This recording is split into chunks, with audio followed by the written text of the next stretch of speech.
Somaliland iyo Puntland ayaa maanta ka dhigay fagaareyaasha wartibinta taariikh laba ilaawana iyadoo ay la kala wareegeen 11 maxbuus iyo 15 maxbuus. Haddaba ma noqon karaa xiriirka Siciid Cabdullaahi Dani iyo madaxweyne Ciro mid soo afjara jabhadda magaalada Laascaanood ee xarunta gobolka Sool, libiska maxaabiista iyo habmaamuuskii heerka sare lahaase. Somaliland iyo Puntland tee gobonimo badnayd, laba qodob oo aan ka farxin firdhiyaha Laascaanood horjoogaha u ah iyo isfahamka midho dhalka keenay ee Somaliland iyo Puntland ayaynu warbixinteennan ku falaqaynaynaa. tan iyo 2023 oo ay Somaliland iyo Puntland kala haysteen maxaabiistan laguna kala qabsaday dagaaladii ka geelamayay magaalada Laascaanood ee xarunta gobolka Sool iyo agagaaradeeda ayaa aan wanaagsanayn xiriirka iyo isu socodka dhinacyadu iyada oo gaab weyn u dhaxeeyay. colaadaasina aan nabad iyo xal waara laga gaadhin taasi oo uu waqtigu saamixi waayay iyo sida oo kale xukuumadihii ka kala arriminayay. kuwani waxa ay ahaayeen maxaabiis dagaal oo lagu qabtay iyaga oo diriraya labada dhinacba, waxaana ay ku jireen jeelal iyaga oo xorriyadoodii waayay iyo faamiliyadoodii ay waqtiga la qaadan jireen muddadaasi. inkasta oo ay sheegeen si gobonimo leh in loola dhaqmay daryeelkooduna uu ahaa mid heerkiisu sarreeyo, hase yeeshee waxa jiray wax ay tabayeen oo ay maanta heleen. farxadda wejiyadooda ka muuqatay ayaana ahayd mid aan la qiyaasi karaynin marka loo eego labada dhinac. Somaliland iyo Puntland ayaa maxaabiista si heerkoodu sarreeyo ula kala wareegay, iyada oo si weyn loo soo dhisay hubqaadkooda iyo hablebiskooda.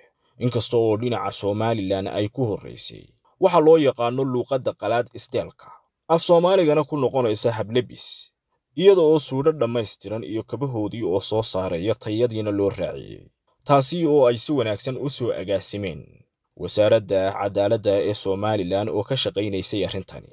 dhinaca Puntland oo aan dab yar shidayn ayaa iyadana waxa loogu soo labisay suudhka oo laga reebay surwaalkii loona yaqaano single suud luuqadda qalaad, taasi oo ah habmaamuus heerkoodu sarreeyo. hase yeeshee maamul goboleedka Puntland Soomaaliya waxa uu ku garaacay Somaliland dhinaca maxaabiista wejigooda iyo jidhahaan oo laga dheehanayay in aanay wax dayaca ark nasasho heleen iyada oo la moodayay ama se ay u muuqdeen xubnaha kani rag waxbarasho u joogay deegaan kale oo soo dhameeyay kana soo qalin jebiyay jaamacaddii oo ku noqonaya waddankoodii.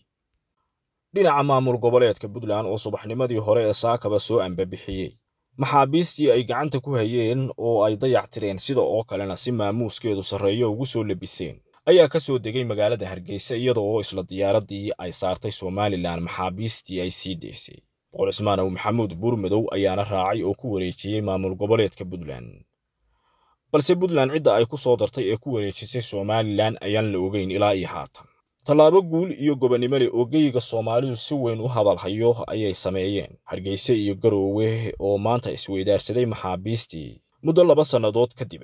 degmada Laascaanood jabhadda haatan ka arrimisa ee uu firdhiye hogaamiyo ayaana 2 guul darro marti gelinaysa, iyada oo ay takooba tahay in ay Somaliland iyo Puntland ku heshiiyeen inay xiriirkoodii ganacsiga iyo isu socodkii soo celiyaan.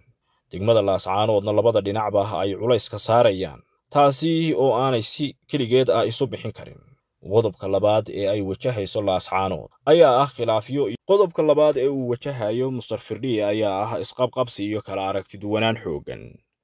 dhinacyadii halkaasi aragtida ku midaysnaa oo Hargeysa iyo kala raacay maamul goboleedka Puntland Soomaaliya, iyada oo xiriirka Siciid Dani iyo madaxweynaha Somaliland Cabdiraxmaan Maxamed Cabdullaahi Cirana uu yahay dhammaadkii jabhadda ka arriminaysay 2 sannadood ee ugu dambeysay magaalada Laascaanood ee bariga Sool. ma u baahan tahay barashada Qur'aanka Kariimka iyo culumtiisa?